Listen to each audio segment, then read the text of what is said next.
as well. And Rico is hoping to do so. Oh, Andy Schleck's kicked again, look. And Stefan Schumacher unable to stay with him at the top of this new climb that they put in. The Roche-aux-Faucons, the Rock of the Falcons, and that's it. Schumacher knows he hasn't got the legs to stay with him. And Andy Schleck is gone for it now with 20 kilometers to go. Over the top, very shortly. They've just passed the 20 to go. And there goes Joaquin Rodriguez. Rodriguez, the Spanish national road champion in those distinctive national champions colours. He's been in very, very good form. He's going to force other teams to have a go. But Sean, maybe not his day today. Maybe he is working for Alejandro Valverde still, but he's certainly putting in a big turn at the front here. He's destroying people behind. Certainly is. He's putting in a very big attack here, and we talked about Rodriguez. That's very, very difficult for everybody. Is that was that Weisserman going backwards? I think it was. Stefan Weisserman. Andy Schleck is soon to be joined by a group of riders that's thinning out. Well, the peloton is thinning out at the moment. There were 5 guys behind. I think his brother might be behind as well. Rebellin is there, yes. So Andy Schleck forcing on. Maybe he just slowed the pace, knowing they were coming.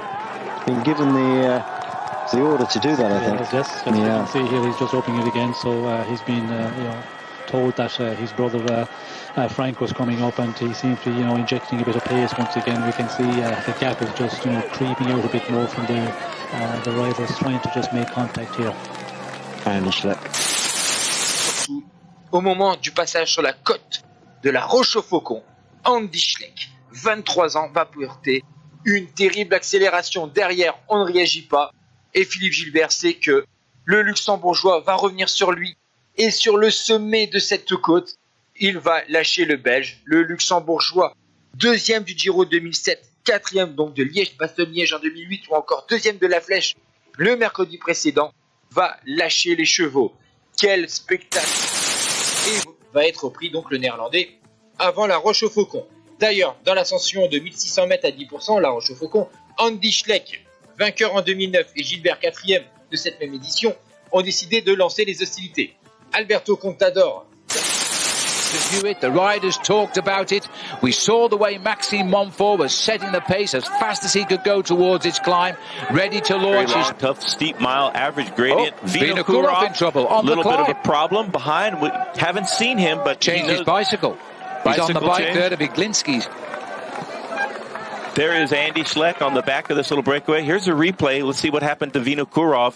You're right, Phil, changing bikes there with his teammate. I'll tell you what, that was smart work there, because he was only lost a couple of meters on the field.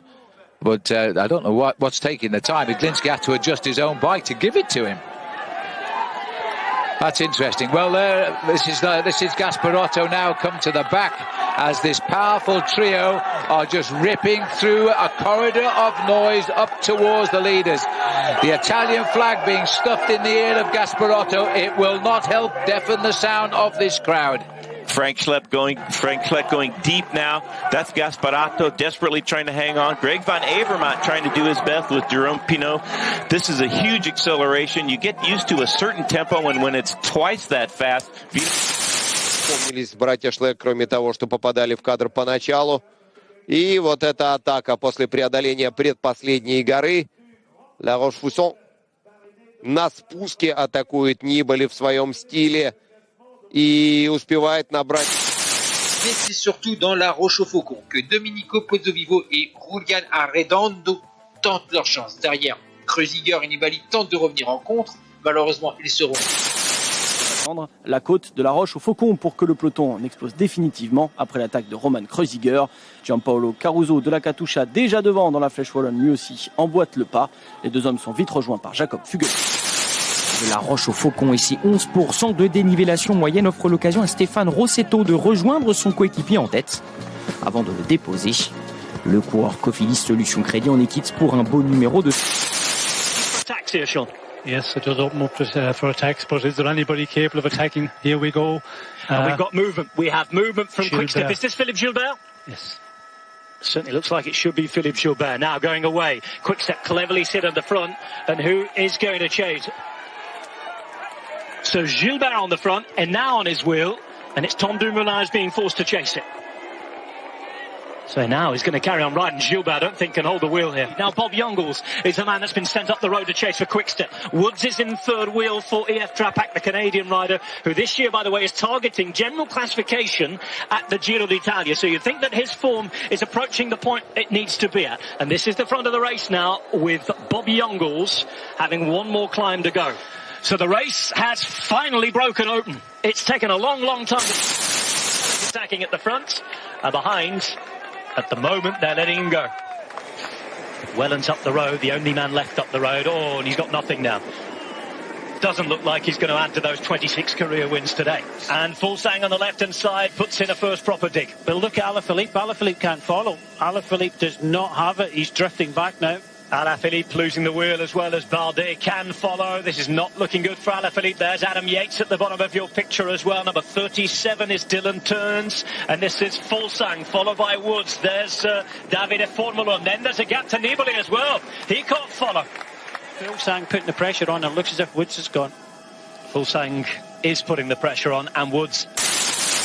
Roche-aux-Faucons, de laatste van 2 beklimmingen. Daar plaatste dan Tim Welles de aangekondigde, de verwachte demarrage. Die was snel, die was krachtig. Dat was wat hij moest doen. Maar deze man, Remco Evenepoel, maakte zich niet druk. Zoals u net kon horen, zei hij, de explosiviteit in de versnelling heb ik niet, dus zocht ik maar... That's the Roche-aux-Faucons. Guess who?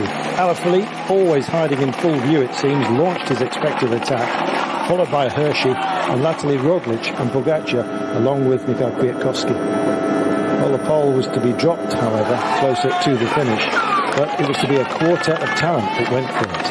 Would they hold the gap, which was always going to be a modesty? Pour l'instant, Remco, moi ça tourne bien. Oui, ça va bien, ça va bien.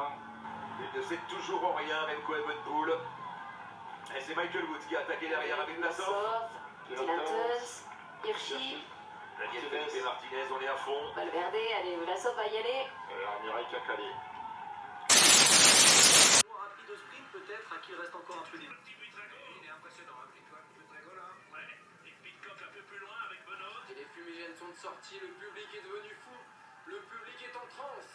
Pour de IF Education et 6 postes, deuxième de la... Le Belge Remco Evenepoel avec le maillot de champion. Ineos Grenadier, les positions commencent...